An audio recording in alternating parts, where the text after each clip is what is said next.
Have you ever walked into a situation with an open heart, only to find yourself needing to make a quick retreat? Well, my friends, settle in as I recount a tale that might just tickle your fancy or perhaps offer a little wisdom on navigating the tricky waters of later life dating. I'm a 72-year-old man who recently ventured out on a blind date, not expecting the world, but open to possibilities. What started as a pleasant evening took a turn I didn't see coming when my date, a spirited 51-year-old woman, laid out her 4 non-negotiable conditions for a relationship. Before we begin, if this sounds like the kind of content you're interested in, make sure to hit that subscribe button on our YouTube channel and turn on notifications so you never miss our stories and tips on living fully at every age. If you like this story, please comment 1. If you don't, please comment 0 to let me know how I can improve and make better videos for you. The setting was a quaint little restaurant that she had chosen, a place as charming and inviting as a spring picnic. It was the kind of spot that promised good old-fashioned conversation and nostalgia, decked out with vintage decor and soft lighting that would make anyone over 70 feel like they were stepping back in time. As we sat down, the ambience felt right, cozy yet buzzing with the quiet hum of other diners engaged in their own stories of the day. We started with light banter, the weather, our favorite books, and a few quips about the challenges of keeping up with technology. It was all very cordial, with laughter sprinkled throughout. She had a lively spirit, an engaging smile that could light up the room. I was intrigued, hopeful that maybe, just maybe, this could lead to something meaningful, or at least a pleasant companionship. As the waiter brought our appetizers, the conversation took a more personal turn. We shared tales of our careers, hers in education, mine in engineering, and our transitions into retirement. There was a mutual understanding, a nod to the shared experience of shifting gears later in life, finding new passions, and rediscovering parts of ourselves that we had shelved during our working years. It was during this exchange, amid stories of grandkids and garden projects, that she shifted gears. The tone of her voice changed slightly, became more serious as she segued into what she described as her absolute must-haves in any relationship. She leaned in, as if to emphasize the importance of what she was about to disclose, and I found myself leaning in too, caught up in the gravity she imparted on these next words. What followed was a list that she rattled off with the precision of someone who had thought long and hard about these criteria. She began with her first non-negotiable, and as she listed each one, I felt the walls closing in slightly. The lightness of our initial interaction was overshadowed by the weight of her expectations. This encounter might sound unique, but it touches on a common theme many of us face in relationships at any age, finding a balance between our needs and the expectations set by others. As I share this story, think about how we often come across situations where what's being asked of us doesn't align with what we're willing or able to give. Stick around until the end to hear how this unexpected turn of events taught me a valuable lesson about knowing when to walk away and the benefits of listening to your gut feeling in relationships. It's a story that not only entertains but might also enlighten, especially if you've ever found yourself in a similar predicament. As the first course arrived, so did her first condition. She stated plainly that anyone she dates must be willing to move to her hometown. While the idea of moving isn't inherently negative, the insistence on relocation as a precondition to any emotional investment struck me as quite rigid. It made me reflect on my own home, filled with memories and close to friends and family. The thought of uprooting my life for a relationship that hadn't even begun to sprout was daunting. I shared an anecdote about a friend who moved across the country for love, only to find himself isolated and unhappy. It was a gamble that didn't pay off, leaving him to rebuild his life in his 70s. She listened politely, but it was clear that my hesitation was a deal-breaker for her. This made me think about how we, as older individuals, value our surroundings and community more as we age. Uprooting that for uncertain reasons can be more disruptive than nurturing. She explained her reasoning, citing that her entire life, her family, her career, even her social activities, were deeply rooted in her hometown. She spoke of the community activities she led, the local book club she cherished, and the garden she tended with neighbors. While I admired her connection to her locality, and the life she had built, I couldn't help but feel that such a move would not just mean changing my address but losing a part of myself. As she detailed the vibrant life awaiting in her town, I found myself mentally wandering the streets of my own neighborhood. I thought of the local cafe where I knew every patron by name, the quiet park bench where I read the morning paper, and the comforting routine of my weekly chess games with old friends. These weren't just trivial daily activities. They were threads woven into the fabric of my life, giving it color and warmth. The more she talked about her non-negotiable, the more I realized that this wasn't just about physical relocation. It was about transplanting my entire being to a soil that was foreign to me, where I might not thrive as I have in my current environment. The idea of starting over was not just unappealing, it was intimidating. Could I really begin anew, forming connections and establishing a presence in a community that had taken me decades to cultivate in my own hometown? This first non-negotiable brought to light the deeper aspects of compatibility and the sacrifices sometimes required in relationships. While it's true that love often demands compromises, I wondered if the cost of this particular compromise was simply too high. The conversation subtly shifted from what could be a shared future to a stark realization that what she needed was a commitment I was not prepared to make. As we continued to eat, the mood at the table grew reflective. I pondered the implications of her demand. Moving to a new place at this stage in life would not just be about finding my way around a new town or making new friends. It would be about redefining my identity at a time when I should be enjoying the fruits of my lifelong labors, not starting from scratch.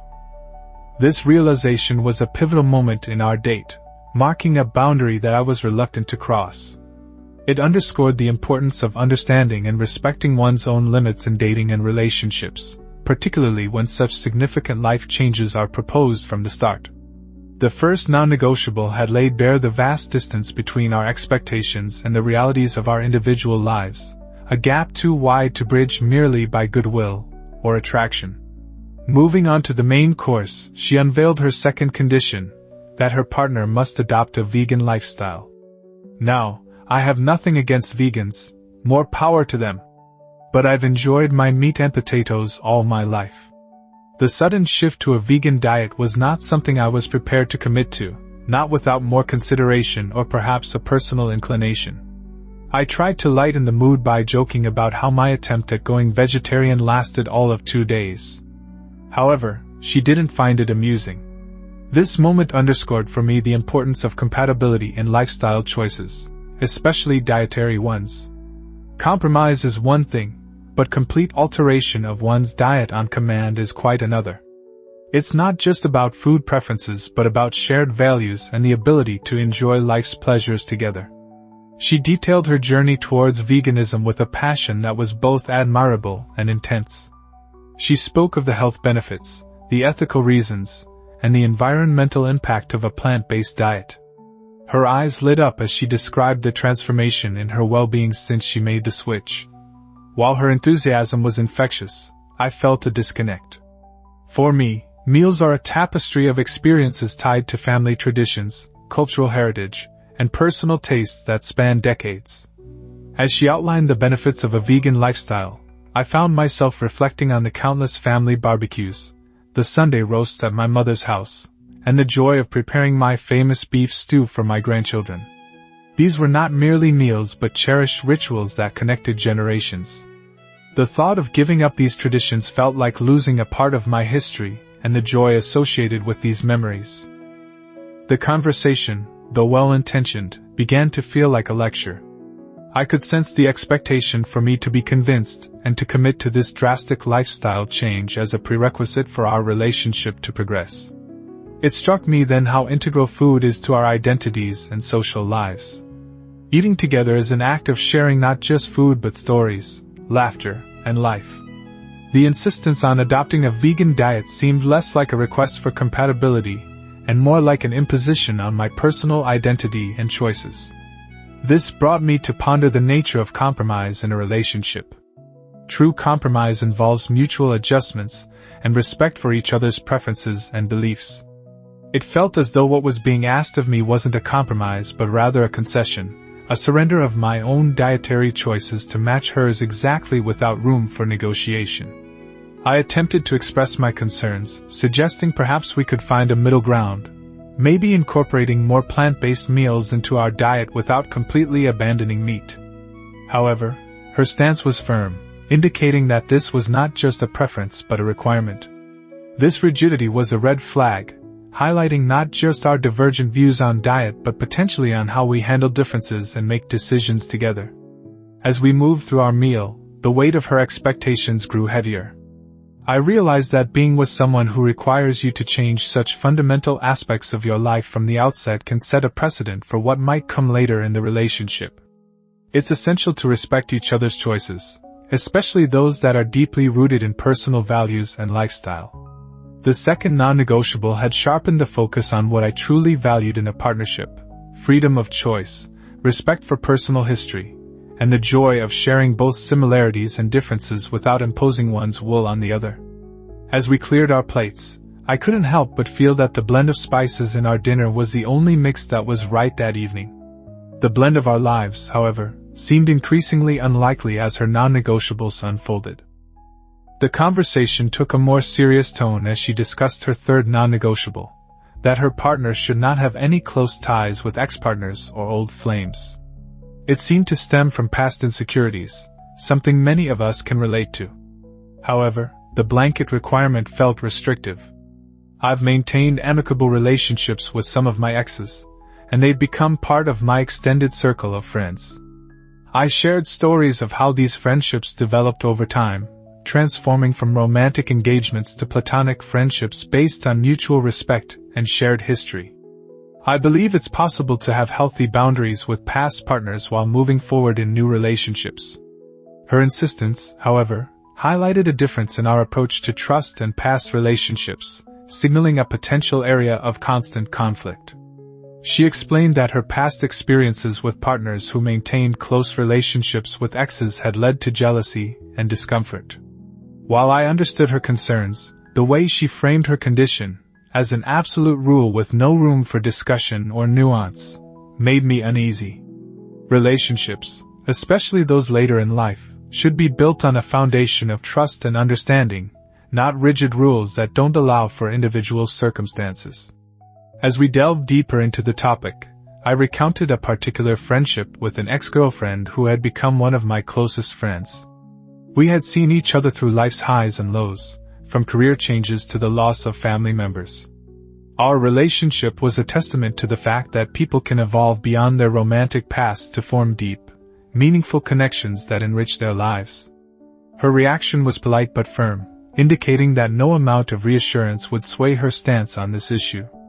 This rigidity struck a chord with me. It wasn't just about who I could have dinner with or chat with over the phone. It was about being trusted to manage my relationships responsibly.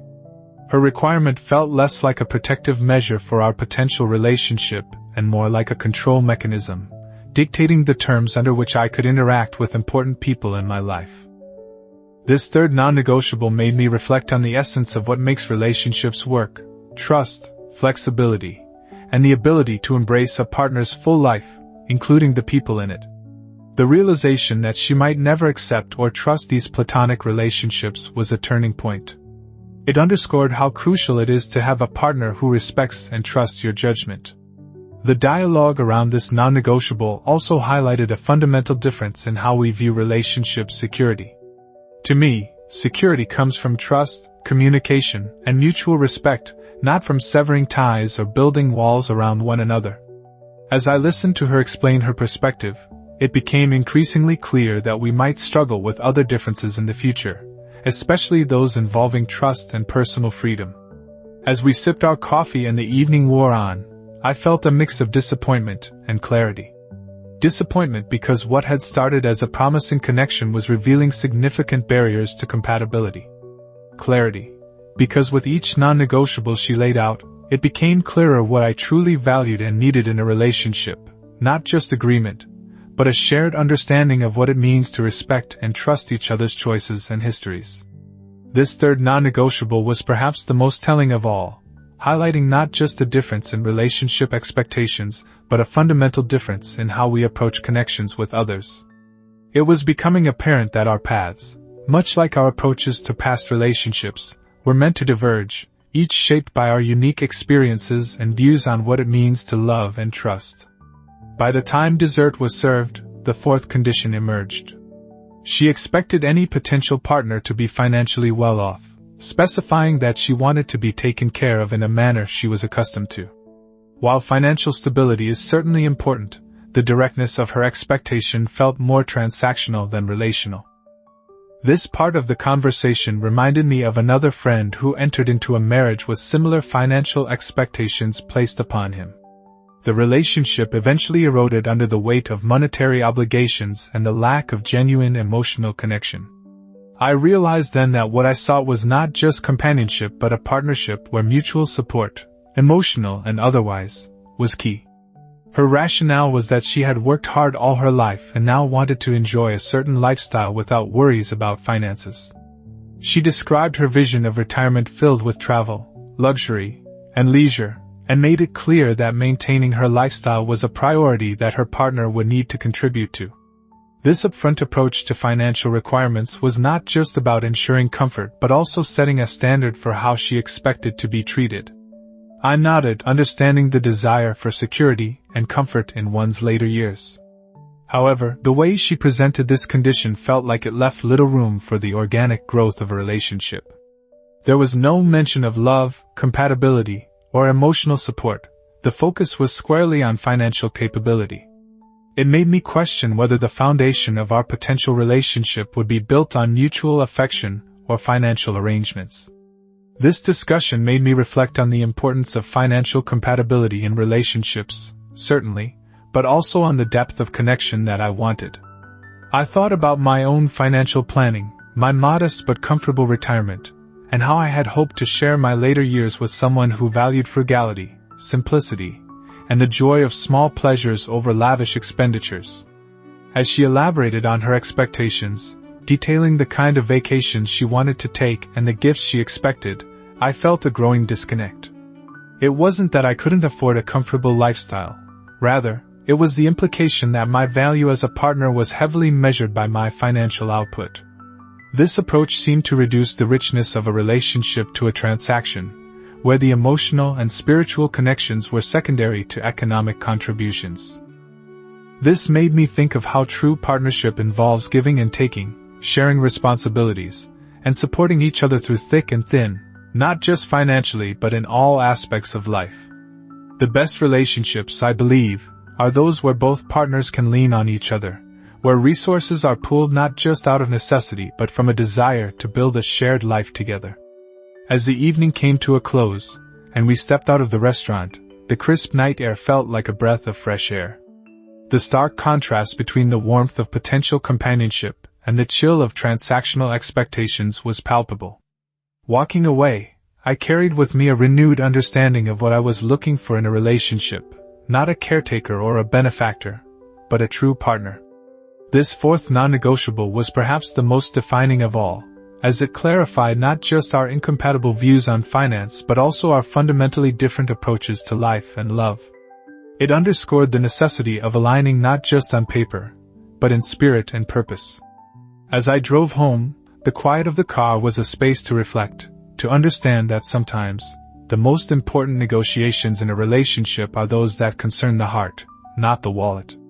This insight, gained through the unfolding of each non-negotiable, was invaluable. It reminded me that in the search for companionship, the conditions we set and agree to can illuminate not only what we want from a relationship but who we are at our core. As the evening wrapped up, I thanked her for her candor. It was clear that our visions for the future were aligned differently. Walking away from the date, I felt a mix of disappointment and relief. Disappointed that what started promisingly had veered off into a checklist of demands, but relieved to recognize these signs early on. This date taught me an invaluable lesson about the importance of compatibility and mutual respect in relationships. It reminded me that standing firm on your values and desires is not just about self-respect, but also about ensuring your future happiness. If you've found yourself in similar situations, remember, it's never too late to say no to what doesn't feel right. Reflecting further, I realized that each of her non-negotiables, while valid for her, illuminated fundamental differences in our life philosophies. Her approach, focused heavily on securing guarantees before a relationship could even begin, contrasted sharply with my belief in a more organic growth where mutual respect and understanding develop over time. This realization brought clarity not only about what I was looking for in a relationship, but also about the type of person I would be compatible with. The drive home was contemplative, filled with thoughts about how we sometimes overlook the subtle yet crucial signs of compatibility in our eagerness to connect with others. It underscored the importance of honest communication from the start, and the need to listen not only to what is said but also to what is meant. As I pondered over the night's events, I was reminded of the old saying, when someone shows you who they are, believe them the first time. This encounter was a first-hand experience of that wisdom. This lesson in compatibility and respect is particularly poignant for us in our later years. We understand better than most that time is too precious to be spent on relationships that require us to compromise our core values and needs. Our experiences, both good and bad, have taught us the importance of a companion who shares not only our interests, but also our approach to life. Sharing this story with you, my fellow viewers, is not just about recounting a failed date, but about sharing insights that might help you navigate your own relationships. Each of us has our set of non-negotiables, those things we cannot compromise on. Recognizing and respecting them in ourselves and in potential partners is key to building meaningful and fulfilling relationships. As we age, we seek more than just companionship. We look for sharing, understanding, mutual respect, and joy. We realize that while love might not conquer all, it certainly should not begin with a list of demands. True connection flows from sharing life's journey, with all its ups and downs, while supporting each other's individual growth and happiness. If you enjoyed this story, please leave your comment below and don't forget to like, share, and subscribe to our YouTube channel where your support means the world to us, and we look forward to bringing you more content that inspires growth, joy, and purpose. Thank you for watching, and we'll see you in the next video.